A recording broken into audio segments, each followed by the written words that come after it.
हे जे सरकार आहे नरेंद्र मोदींचं, हे लोकशाहीवादी सरकार नाही. लोकशाहीमध्ये सर्व प्रकारच्या आंदोलनाला मान्यता आहे.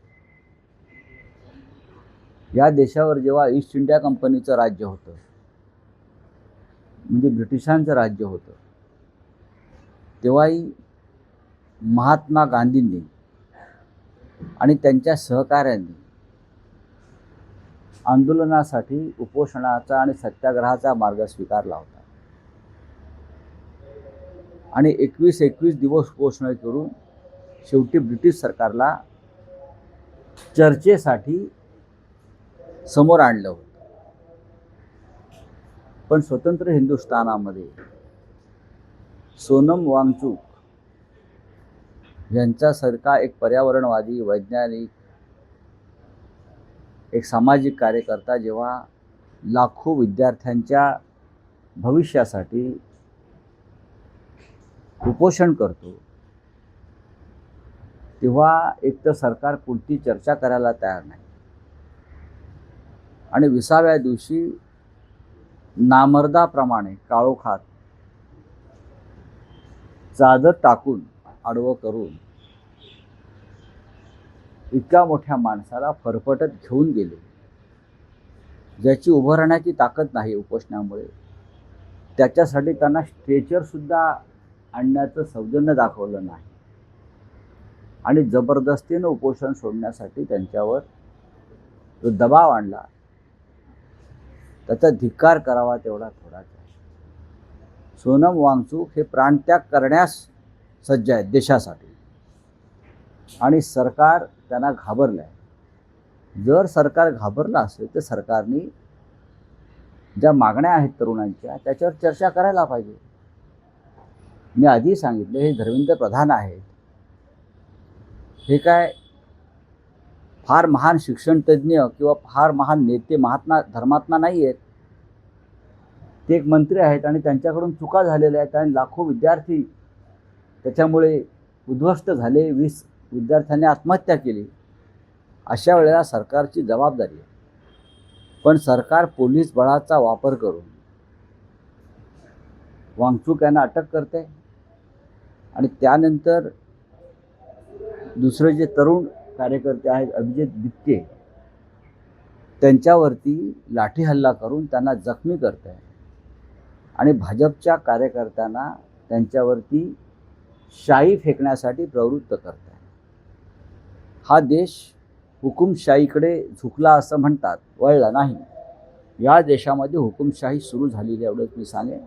पण उद्या पार्लमेंट सुरू होत आहे आणि पार्लमेंटमध्ये हा विषय येईल. उद्या एक दिल्लीमध्ये मोर्चा आहे, आंदोलन आहे, त्याच्यामध्ये आम्ही सगळे सहभागी सहभागी आहेत. सगळे संघटना सगळे. पाठिंबा दिलाय.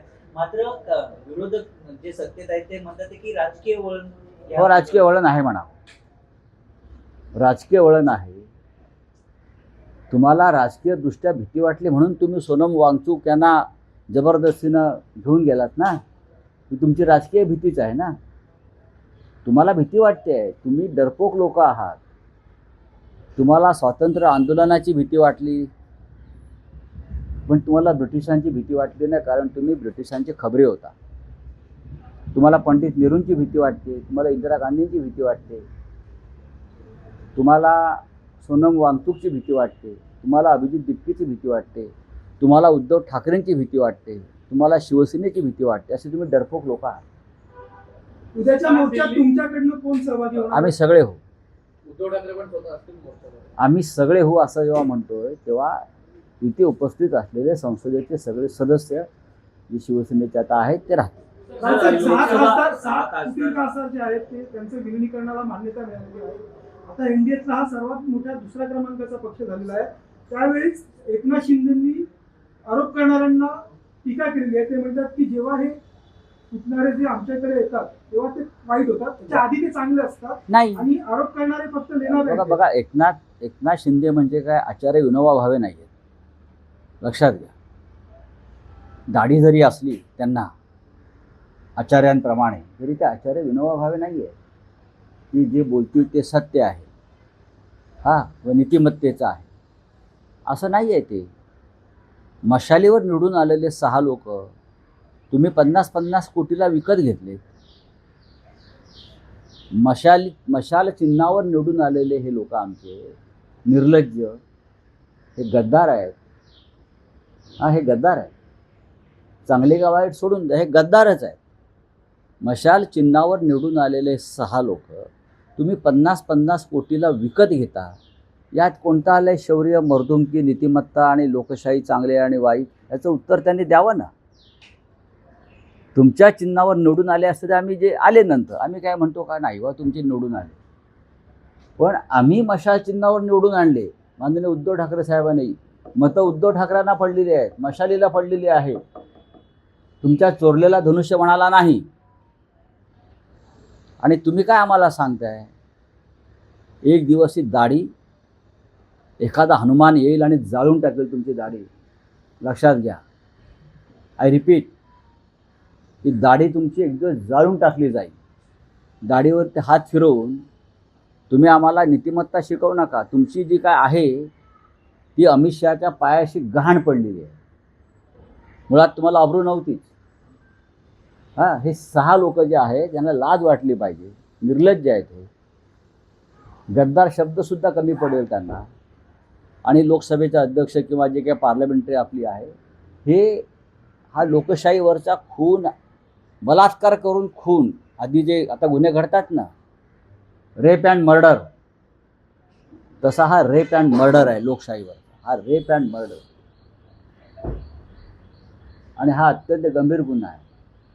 हे जे आहेत हे सिरियल रेपिस्टसुद्धा आहेत आणि सिरियल किलरसुद्धा आहेत लोकशाहीचे. लाज वाटत नाही त्या लोकांना. पक्ष फोडा, 50-50 कोटीला माणसं विकत घेता. लोकांना खायला अन्न नाही, प्यायला पाणी नाही काही ठिकाणी. लोक उपोषणाला बसले शिक्षणासाठी, आणि तुम्ही काय मोठी आम्हाला दाखवताय, शौर्य गाजवून दाखवताय. You are serial rapist and serial killer लोकशाही. काँग्रेस पंतप्रधान नरेंद्र मोदी यांना पत्र दिलंय. कोणी? मल्लिकार्जुन खरगे आणि राहुल गांधी यांनी पंतप्रधान नरेंद्र मोदी यांना पत्र दिले. त्यामध्ये त्यांनी असं म्हटलंय की राम जन्मभूमी संदर्भात जी मंदिर आहे त्यात जे चोरी झाली त्या संदर्भात आरोपींची एक स्वतंत्र अशी चौकशी करावी, पारदर्शक अशी चौकशी करावी. यासाठी यात तुम्ही नवीन काय सांगत आहात? पारदर्शक चौकशी वगैरे सोडून द्या. आम्ही तर आंदोलनच सुरू केलं. काल नागपूरमध्ये रामनगर भागामध्ये जे राम मंदिर आहे भव्य, इथून हाकेच्या अंतरावरती रेशीमबाग आहे आणि संघाचं मुख्यालय आहे. आम्ही त्याच्यासमोर राम मंदिर लुटीविरुद्ध भव्य आंदोलन काल केलं. रामरक्षा आंदोलन, सिक्युरिटी ऑफ रामरक्षा. आणि आम्ही हे आता महाराष्ट्रात नव्हे तर देशात जाणार आहोत. या चौकशा वगैरे सगळ्या त्यांच्याच असतात. न्यायालय त्यांची, वकील त्यांचे, सरकारी वकील त्यांचे, चौकशा समित्या त्यांच्या, सरकार त्यांचं, दरबार त्यांचा, सगळं त्यांचं आहे. ते काय चौकशा करणार आहेत? कुठली चौकशी? SITमध्ये सगळे मुख्य आरोपी बाहेर आहेत, जे संघाचे आणि भाजपचे पदाधिकारी आहेत. त्याच्यामुळे आंदोलन जे आम्ही सुरू केलेलं आहे, रामरक्षा आंदोलन, हाच एकमेव लढा यापुढे राहील. आमच्याबरोबर ज्यांना यायचं आहे ते येतील, ते शिवसेना पुढे जाईल.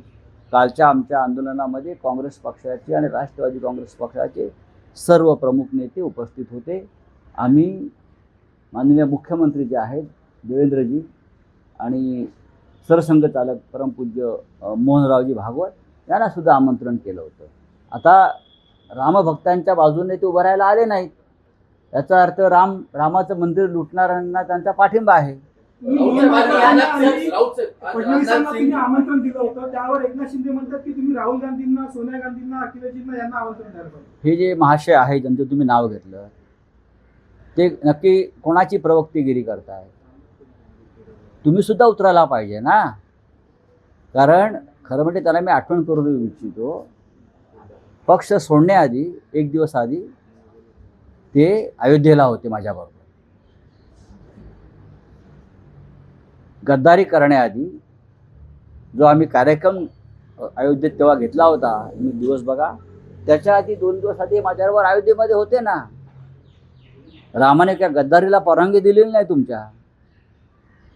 आणि राम मंदिर लुटीचा विषय हा राहुल गांधींनी समोर आणला. लक्षात घ्या. अभ्यास करा, पेपर वाचा म्हणावं. अभ्यास, फक्त नोटा मोजू नका आणि नोटांचे आकडे वाचू नका, बरं का. ठेकेदाराकडून जे येतात ना, त्या फक्त नोटा वाचण्यापेक्षा, मोजण्यापेक्षा वृत्तपत्र पूर्णपणे वाचा आणि माहिती घ्या. आज आंदोलनावरून शिंदे म्हणतात आहे की अरे सोड रे, शिंदे शिंदे काय चाललंय तुला? काय वाटतं बाबा, शिंदे म्हणजे का राम मनोहर लोही आहेत का? ना काय काय शिंदे शिंदे चाललंय? कोण आहेत ते? पंडित नेहरू आहेत का? जयप्रकाश नारायण आहेत का? आचार्य कृपलानी आहेत का? कोण आहेत? वसंतराव नाईक आहेत का? का वसंतदादा पाटील आहेत? बंद करा हे. नुकसान करताय तुम्ही महाराष्ट्राचं. आज राजनाथ सिंह यांनी सर्वपक्षीय नेत्यांची बैठक बोलवली आहे. त्यासाठी आपल्या पक्षातून कोण उपस्थित राहणार? जात. सुप्रिया सुळे आता काय आहे, सर्व पक्ष त्यांचे आहेत. TMC त्याने विकत घेतला, शिवसेना त्याने विकत घेतली, असे अनेक पक्ष त्याने विकत घेतले, आप विकत घेतला. त्याच्यामुळे सर्व पक्ष, म्हणजे सर्व पक्ष त्याने विकत घेतले, त्या पक्षांची ती बैठक आहे.